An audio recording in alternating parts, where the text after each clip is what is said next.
قرآن واسق حياتي قرآن. Bismillah ar-Rahman ar-Rahim. Assalamu alaikum wa rahmatullahi wa barakatuh.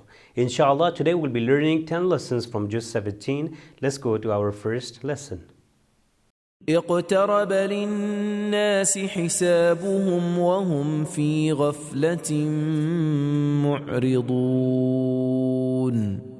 The first lesson we get from this juz is reckoning deeds before the day of reckoning. That means we should be conscious of our deeds and keep record of it. According to tradition and hadith, it is recommended for a believer and a mu'min to do 3 things every day. Number 1, a person should do musharata, that he will make a criteria and condition that I will not commit the sin throughout the day. And the second thing is muraqibah. I should be careful of my a'mal that I'm not committing the sin.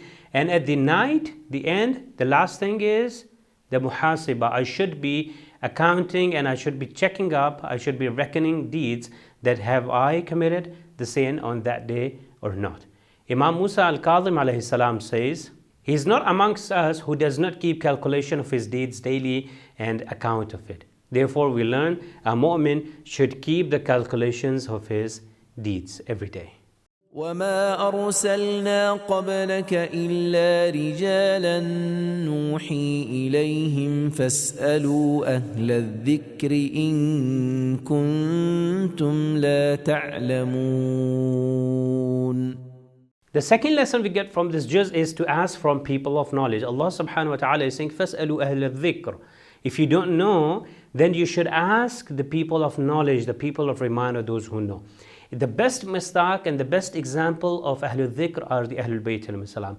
And this verse, this ayah can be considered the best proof for taqleed. That means if we don't have the knowledge, we should go and ask others. Like what we do in taqleed, when we don't have the knowledge of Islamic rulings, we are going and asking our mujtahideen. وما جعلنا لبشر من قبلك الخلد أفإن مت فهم الخالدون. The third lesson we get from this juz is to be prepared for death. A mu'min knows that this world is just like a bridge which everyone has to pass to reach the other end. Imam Ali alayhi salam says, إياك أن ينزل بك الموت وأنت آبق من ربك في طلب الدنيا. The gist of the hadith is that Imam is saying, be aware of that time when you're going to die and you will be running away from Allah to gain worldly things. Therefore, a mu'min should be prepared for death and always remember the death that he has to die. If we remember the death, we will be doing the good deeds. خلق الإنسان من عجل سأريكم آياتي فلا تستعجلون. The fourth lesson and message we get from this juz is to refrain from haste. Yes, a believer never makes haste. Imam Ali alayhi salam says the gist of the hadith is, which means that do not make haste as its ending is making error and loss. In good things, we can be quick and fast if we know that it is making us get closer to Allah subhanahu wa ta'ala. But in our amal, we should think first and then try to act in order to stay away and refrain from the haste. وتالله لأكيدن أصنامكم بعد أن تولوا مدبرين. The fifth lesson we get from this juz is clear and dignified stand against the enemy. A believer knows that there are just 2 ways, the good way and the bad way. There is no middle way, so he's clear about his position and the enemy's position.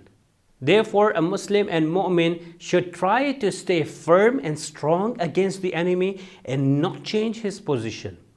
In other words, it means, let's say if someone bribes us, or if someone asks us to come in the enemy's army or enemy's party, no, we should not accept that. Rather, we should be firm and strong, stay strong against the enemy and not change our position.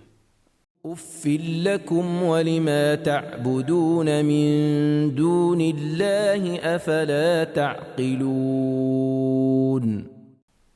The sixth lesson we learn from this juz is to be against the enemy explicitly and openly.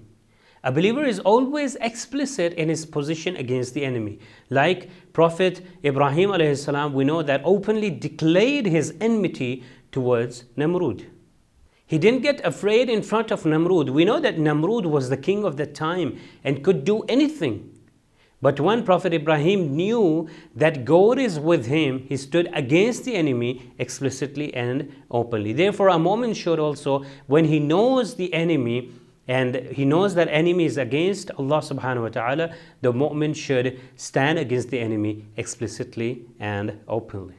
لا إله إلا أنت سبحانك إني كنت من الظالمين.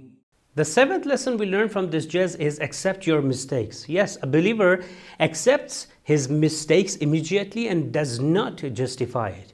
In this verse, it is being mentioned that Prophet Yunus alayhi salam asked Allah subhanahu wa ta'ala for forgiveness and was forgiven by Allah subhanahu wa ta'ala and was taken out of the belly of the fish.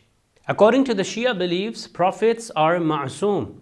Therefore, it doesn't mean that Prophet Yunus committed a sin. No, that is known as Tarke Awla. But the lesson what we take from this is that when we commit a sin, because we are not ma'soom, when a mu'min or person, a believer commits a sin, the believer immediately asks Allah subhanahu wa ta'ala for forgiveness and does not repeat it. فاجتنبوا الرجس من الأوثان واجتنبوا قول الزور. The eighth lesson we get from this juz is to stay away from ghina, the music. Music is a form of ghina and is not permissible. A believer is aware of this fact and keeps himself away from music and places where the music is played.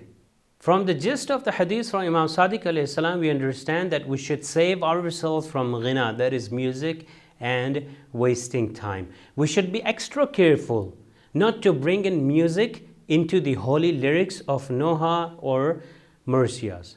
Regarding the music, we have types of musics. Some would be halal and some would be haram. I would recommend you to check Tawdih al-Masail for the Islamic rulings. أذن للذين يقاتلون بأنهم ظلموا وإن الله على نصرهم لقدير. The ninth lesson we learn from this juz is to always stand for your rights. A mu'min knows his rights and always stands for it. If the shrines of Ma'asumin alayhim salam are safe and not demolished like Jannatul Baqi, it is because we stood against enemies for our rights. If mu'mineen wouldn't have protected the shrine of Bibi Zainab and Bibi Sakina salamullah alayhima, we wouldn't have those shrines today in its place. Therefore, we should defend our rights, and mu'min's responsibility is to always stand for his own rights. لكل أمة جعلنا منسكا هم ناسكوه فلا ينازعنك في الأمر وادع إلى ربك إنك لعلى هدى مستقيم. The last lesson we get from this juz is to have respect and guard religious obligations. Yes, a believer respects religious obligations like salat, fast and all other wajibat and does not get distracted by enemy who try to put it down. Therefore, a mu'min should respect and try to fulfill his Islamic duties. These were the 10 lessons. Inshallah, we'll come again with the next 10 lessons of the next juz. Till then, wassalamu alaikum wa rahmatullahi wa barakatuh. رحمن يا رحمن ساعدني يا رحمن اشرح صدري قرآن املأ قلبي قرآن واسق حياتي قرآن